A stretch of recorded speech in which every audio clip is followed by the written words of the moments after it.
چطور میشه از یه آدم معمولی به یه آدم فوق‌العاده ثروتمند تبدیل شد؟ 5 قدم ساده وجود داره. بهتره یادداشتشون کنی. حالا نکته سوم، باید دست به کار بشی. تمام چیزهایی که یاد گرفتی فایده‌ای نداره اگه وارد عمل نشی. باید دست به کار بشی. توی سمینارها یاد میدیم چطور برنامه‌ریزی کنی تا همه چیزهایی که یاد گرفتی رو به عمل تبدیل کنی. چه از نظر مالی، چه اجتماعی، چه شخصی.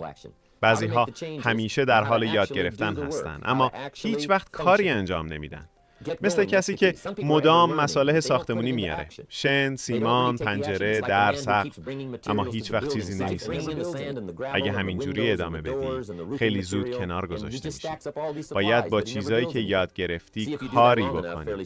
باید عمل کنی. باید شروع کنی. پس یکی از مهمترین چیزا اینه که یاد بگیری روزات، هفته‌هات و ماهاتو طوری طراحی کنی که کار درست رو انجام بدی و نتیجه درست بگیری، چه مالی چه شخصی. شروع کن. این کلید اصلیه. میخوای ثروتمند شی؟ با پرپول شروع کن.